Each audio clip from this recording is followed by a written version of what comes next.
Now, the delayed reopening of schools is causing much debate among parents, teachers and pupils who are unclear what the year has in store for them. Schools will now open only in February because of the second wave of COVID-19 infections. Let's find out what implications this will have now. We're joined by education activist Hendrick Makaneta. Thank you very much, sir, for your time this afternoon. What is your position on this matter?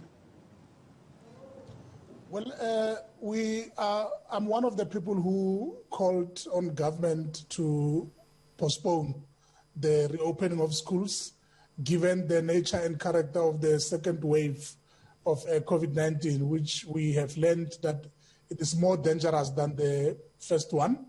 And of course, this will give us a chance to do the necessary planning. You will recall that in December already, we received reports that there are several teachers who have died of COVID-19. And this on its own means that by the time learners reopen, there will be no teachers in the classroom.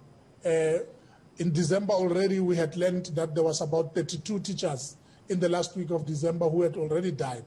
And one teacher is responsible for almost 200 learners in a particular school. And this actually means that 8,000 learners, if we look at the stats for last year, December, 8,000 learners already are without a teacher, because it takes a while, to advertise and appoint teachers into positions. It's not a process that can take a week. The department still has to advertise and so on. But at the same time, the reality is that generally there are more and more people who are also dying of COVID-19, and we felt that the department has taken the right decision, the Council of Education Ministers, to make sure that they save the lives of learners as well as teachers. You say you're calling for the postponements because you believe you need more time to do the necessary planning, which is what?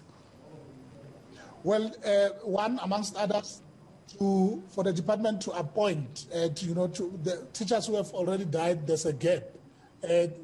Can't be correct that learners find themselves without a teacher. Government needs to move with the necessary speed to also ensure that they come up with strategies to fight this second wave. As I've already said, it is more brutal, it is more severe than the first one. Obviously, if you look at public schools, learners have been rotating as a result of accommodating 20 learners per class. So, we may need to find other ways and means to make sure that learners are able to receive education in public schools in the same way that learners are able to proceed in the private schools.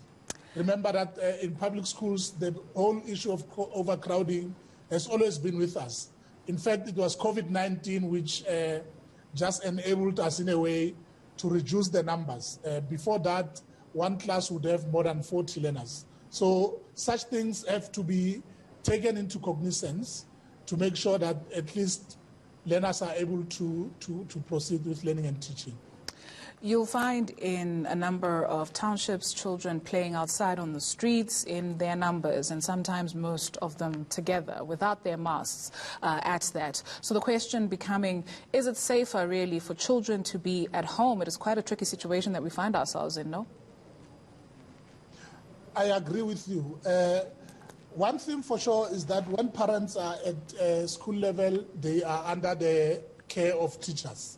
And when they are at home, they are under the care of parents. So in this case, the president has already made a call to all of us, to South Africans in general, to ensure that we always wear our masks. In actual fact, it is a criminal offense for anybody to be without a mask playing in, whether it's in public or not, playing in public. So it is the duty of the parents to make sure that learners comply with the request of the president for the general well-being of society.